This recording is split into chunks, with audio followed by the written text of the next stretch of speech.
अस्सलाम वालेकुम everyone, welcome to Geo Pakistan, brought to you by 7 up. मैं हूं हुमा मीरशा। आज मैं अकेली हूं, अब्दुल्ला सुल्तान मेरे साथ नहीं है। He is on other Ramzan duty, तो इंशाल्लाह कल से वो वापस आ जाएंगे। हालात जी बिल्कुल वही हैं कोविड के, जो कि हम आपको रोज़ बता रहे हैं। कुछ थोड़ी सी कमी जो है वो केसेस में आना शुरू हुई थी, लेकिन अब लगता है कि दोबारा, आपको पता है ना, फिगर्स थोड़े से भी आगे पीछे हों तो एक खौफ जो है दिल में वो आ जाना भी चाहिए, क्योंकि अभी भी बहुत ज़रूरत है कि हम SOPs को अच्छी तरह फॉलो करें। इनफैक्ट यू नो कि 8 to 16 की अनाउंसमेंट हुई थी कि लॉकडाउन होगा, पूरे मुल्क में ही होगा, डिफरेंट शहरों में होगा, ईद की छुट्टियों के साथ कुछ किया हुआ है। लेकिन थोड़ा सी कन्फ्यूजन जो आज सुबह से मैं सुन रही हूँ उसमें यही है कि हर शहर या हर सूबा शायद अपने लिए ख़ुद ये डिसीजन लेगा। बिल्कुल आज जब मैं ऑफिस की तरफ आ रही थी तो हम न्यूज़ वगैरह भी सुनते रहते हैं साथ, तो यही सुनने में आया कि लगता ऐसे है कि चूँकि आज जुम्मतुल विदा था, आज आखिरी जुमा इस रमज़ान का है, अल्हम्दुलिल्लाह ये भी हो गया, तो इस वजह से दुकानें, आपको पता है, मार्केट्स वगैरह सब कुछ बंद हैं। फ्राइडेज़ को वैसे ही बंद होती हैं, तो बड़ा ही इसरार किया है ताजिरों ने कि कल का दिन जो है कराची के हवाले से एटलीस्ट वो खुला होना चाहिए। तो this decision is in the process of being made. शायद हमारे शो के दौरान ही कुछ ऐसे फैसले हो जाएं जो कि हम ऑफ कोर्स आपको बता भी देंगे, लेकिन अभी तक यही बताया जा रहा है कि हर शहर में अलग अलग होगा। हर शहर, हर सूबा अपने शहरों के लिए ख़ुद डिसाइड करेगा कि कहाँ लॉकडाउन की ज़रूरत है, कितनी देर के लिए लॉकडाउन की ज़रूरत है। लेकिन एक बात तो तय है कि हमें लॉकडाउन चाहिए। हमारे केसेस जो हैं उनको कंट्रोल करने के लिए, हमारे हेल्थ केयर सिस्टम पे ज़्यादा बोझ ना पड़े, उसके लिए लॉकडाउन होना ज़रूरी भी है, ताकि लोगों को भी इस चीज़ का एहसास हो कि this is very much here, covid is still serious. आपको पता ही है कि हमारे पड़ोसी मुल्क में हालात जो हैं वो देख के तो इस्तग़फ़ार करने को दिल चाहता है कि अल्लाह ना करे हम कहीं वहाँ ना पहुँच जाएँ, जो कि हो सकता है अगर हमने एहतियात ना किया। अच्छा जी, आपको बताएं कि ज़िमनी इंतखाब हुकूमत के लिए ड्रोना ख्वाब बनता जा रहा है। इलेक्शन सिंध में हो, पंजाब में या खैबर पख्तूनख्वा में, तहरीक इंसाफ को हर जगह शिकस्त का मुंह देखना पड़ रहा है, जो कि मुल्क में नया रुझान है। वरना आपको बताएं, आम तौर पर अक्सर हुकूमती जमात ही ज़िमनी इंतखाब जीतती रही है। मुस्लिम लीग नून ने खुशाब में भी तहरीक इंसाफ को पिछाड़ दिया, और इससे पहले आपको याद दिला दें, मुस्लिम लीग नून ने वज़ीराबाद, डस्का और तहरीक इंसाफ के गढ़ नौशहरा में PTI को हराया था। आपको ये भी बताएं कि अपोजिशन जमातों को वोट मिलने का और कोई मतलब निकाला नहीं जा सकता कि लोग हुकूमत की परफॉर्मेंस से, हुकूमत की कारकर्दगी से मुतमईन नहीं। उन्हें जब भी मौका मिलता है वो अपनी नाराज़गी का इजहार करते हैं, और यही एक तरीका है नाराज़गी का इजहार करने का। ख़ास तौर पर पंजाब में अपनी हुकूमत के बावजूद शिकस्त पर शिकस्त तहरीक इंसाफ के लिए परेशान कुन होनी चाहिए। वफाक में हुकूमत बनाने के लिए पंजाब फैसला कुन किरदार अदा करता है। हालात यही रहे तो आपको ये भी बता दें कि 2023 के आम इंतखाबात में पंजाब तहरीक इंसाफ के लिए मुश्किल मैदान साबित हो सकता है, क्योंकि अभी आप देख ही रहे हैं कि बाई इलेक्शंस में क्या है हालात हैं। इसी पे हम बात करेंगे। हमें ज्वाइन किया तहरीक इंसाफ के सेक्रेटरी इत्तलात अहमद जवाद हमारे साथ हैं। अहमद साहब, तहरीक इंसाफ की हुकूमत के 2.5 साल बाद भी आप लोग इलेक्शन नहीं जीत पा रहे, तो एक के बाद एक ज़िमनी इंतखाब में यही नज़र आ रहा है। क्या पार्टी को इस पर कोई परेशानी है? डस्का के इलेक्शन की अगर बात करें तो डस्का में PMLN की सीट थी और उन्होंने दोबारा जीत ली, लेकिन उसमें एक अच्छा जो एस्पेक्ट वो ये था कि 2018 के इलेक्शन में PTI की अगर कोई 50-55 हज़ार वोट थे तो वो इस ज़िमनी इलेक्शन में तकरीबन कोई 95,000 वोट थे, यानी इनके PTI के वोटों में इजाफा हुआ, उसमें कोई कमी नहीं हुई।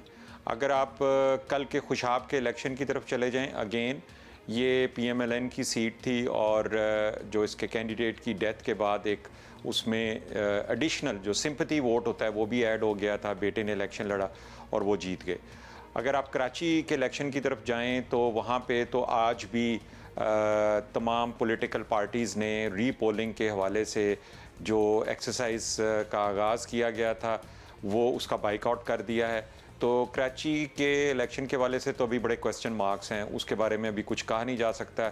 हो सकता है कि रीपोलिंग की तरफ शायद उस इलेक्शन में जाना पड़े, लेकिन इन तमाम बातों के बावजूद एक बड़ी अच्छी बात है। देखें, आज तक दो बड़ी जमातें PMLN और पीपल्स पार्टी, इनके दौरे हुकूमत में ये मुमकिन नहीं था कि अपोजिशन कोई ज़िमनी इलेक्शन जीत सके, इसलिए कि माजी की हुकूमतें गवर्नमेंट के रिसोर्सेज और एडमिनिस्ट्रेशन का बेजा इस्तेमाल करती थीं और अपने असर रसूख से उन इलेक्शंस को जीतती थीं। और ये कहा जाता था कि ज़िमनी इलेक्शन जो है वो तो रूलिंग पार्टी ही जीतती है। मैं तो यानी आपके कहने का मतलब है कि इस बार ये नहीं किया, तो इसलिए ये नतीजे निकल रहे हैं। चलें, ये आपकी अपनी एक्सप्लेनेशन है। ये बताइएगा अहमद साहब कि पंजाब की बात करें तो सिर्फ इसी साल डस्का, वज़ीराबाद और खुशाब के इलेक्शन आप हारे हैं, तो ये कहकर खलासी तो नहीं हो सकती थी कि जी ये मुस्लिम लीग नून की सीट थी, उन्होंने ही जीतनी थी।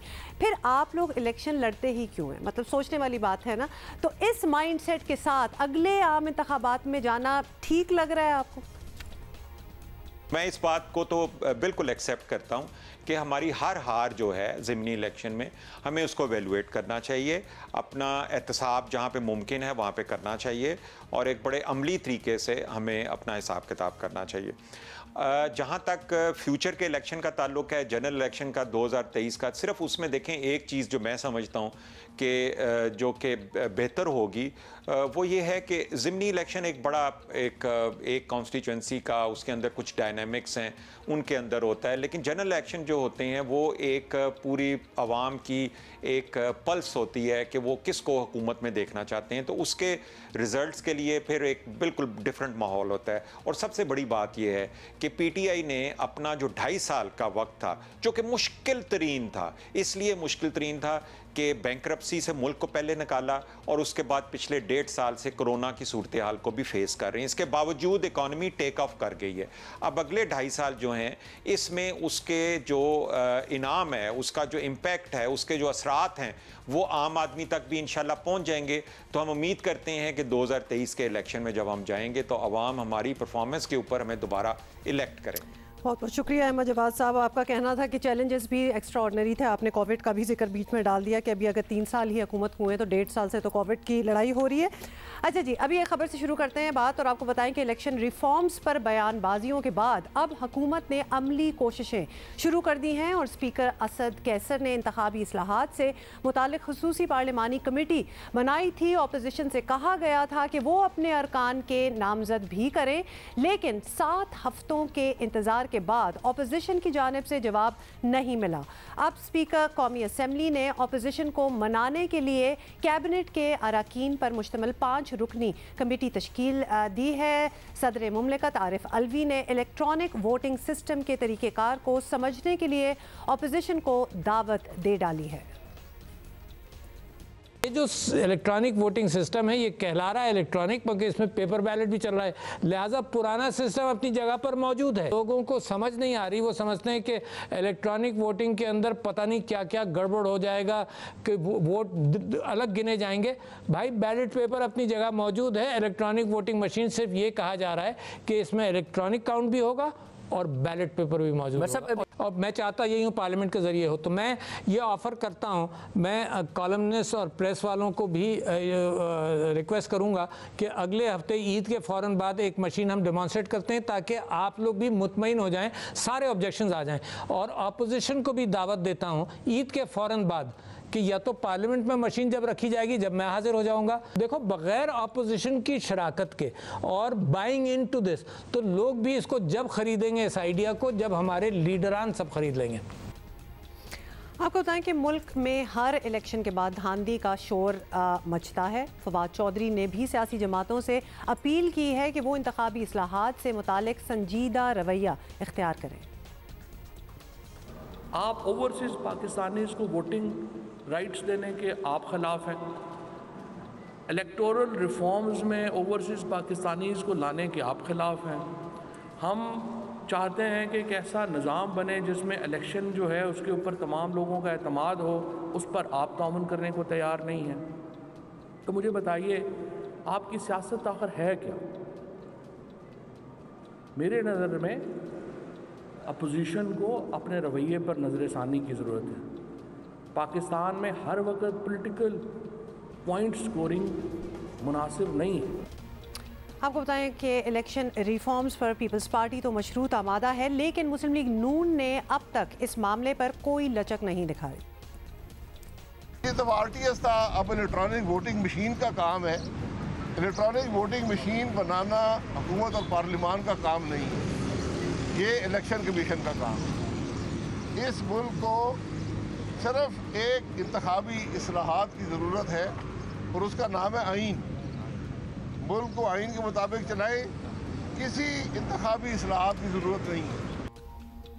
ये सब आपने सुन लिया। हुकूमत की पूरी कोशिश है कि अपोजिशन इलेक्शन रिफॉर्म्स के इशू पर ऑन बोर्ड आ जाए, लेकिन अपोजिशन ज़्यादा दिलचस्पी नहीं दिखा रही और इलेक्शन रिफॉर्म्स मंजूर कराना हुकूमत के लिए यकीनन एक बहुत बड़ा चैलेंज बन सकता है। ये अभी छोटा सा ब्रेक ले रहे हैं, थोड़ी देर में वापस आऊँगा।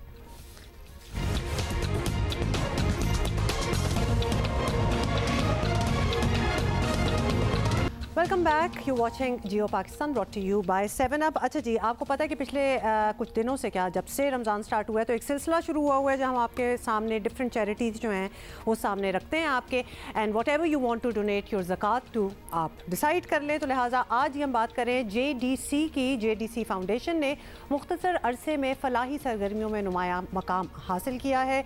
JDC फाउंडेशन कराची के चंद नौजवानों ने मिलकर 2010 में कायम की थी और पिछले 10 साल से JDC फाउंडेशन तालीम, सेहत, रोज़गार, शादी और गरीबों को मुफ्त खाना पीने समेत कई शोबों में सहूलतें फराहम कर रही है।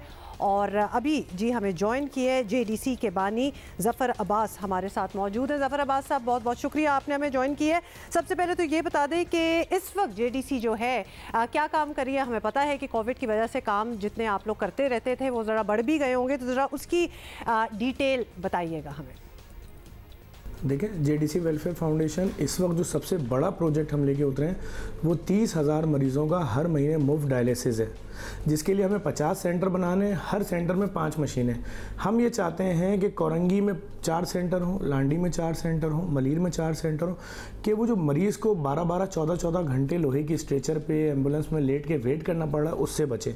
JDC एम्बुलेंस सर्विस है, JDC की ओल्ड एज होम है, JDC यतीम खाने, JDC की मैयत बस।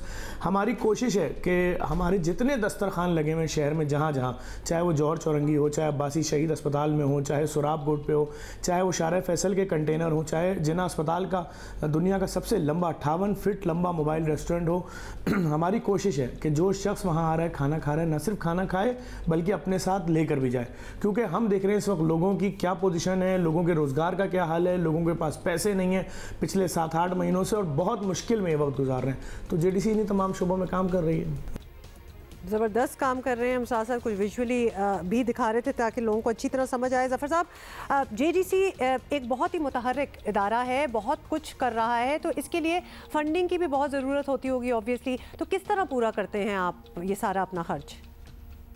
देखें, हम जो भी काम करते हैं हम उसके अंदर किसी शख्स की शक्ल नहीं दिखाते जिसकी मदद कर रहे हैं, लेकिन हम बताते हैं कि देखें जी, एक ठेला अगर हम किसी को दे दें तो इससे किस तरह से वो दिन के 1000 रुपये कमा सकता है, या अगर हम किसी को एक रक्षा दिला देते हैं इंस्टॉलमेंट पे, उसकी किस्तें हम अपने ज़िम्मे ले लें तो वो अपना घर कैसे चला सकता है, मुख्तलिफ चीज़ें। या JDC के जो IT सेंटर्स चल रहे हैं वो हम अपनी तस्वीरें डालते हैं, कितने बच्चे इस बैच में पढ़ रहे हैं, कितने इसके बाद वाले बैच में पढ़ रहे हैं, या JDC ओल्ड एज होम की क्या सूरत हाल है, कितने बुजुर्ग रह रहे हैं, या JDC दस्तरखान पर आज क्या था खाने में, कितने हज़ार लोगों ने, कितने लाख लोगों ने खाना खाया। तो मुखैर हज़रात जो देख रहे हैं, जो भी पाकिस्तानी हैं पूरी दुनिया में, वो जो हमारे पेज पे मौजूद है 16.5-18 लाख या 22 लाख फॉलोवर्स जो हैं, वो देखते हैं और फिर वो रब्ता करते हैं कि भाई मैं अपनी जानिब से, अपने मरहूमीन की जानिब से ये एक सेंटर बनवाना चाहता हूँ, या 1000 लोगों का खाने का पैसा देना चाहता हूँ, या कराची से फ़ोन आ रहा है, लाहौर से, कि भाई हमारे घर आ जाए, 100 बोरी आटा ले जाए। तो इस तरह से पूरा पाकिस्तान सपोर्ट करता है, उसी बदौलत ये काम आगे बढ़ता जा रहा है। ज़बरदस्त काम कर रहे हैं और इतने डिफरेंट फील्ड्स में, इतने डिफरेंट एवेन्यूज़ में। बहुत बहुत शुक्रिया ज़फ़र अब्बास साहब हमसे बात करने का। मतलब JDC फाउंडेशन को अगर देखें तो एजुकेशन एक तरफ, ओल्ड पीपल्स होम जो ओल्ड एज होम होता है वो एक तरफ, दस्तरखान अलहदा, you name it, and they are working in every avenue. तो लिहाजा अगर आप अभी भी अपनी चैरिटी कर रहे हैं, ज़कात रहती है जो अभी आपने देनी है, या कुछ लोग एंडिंग में ही डिसाइड करते हैं, this is one of them. I am going to see you tomorrow.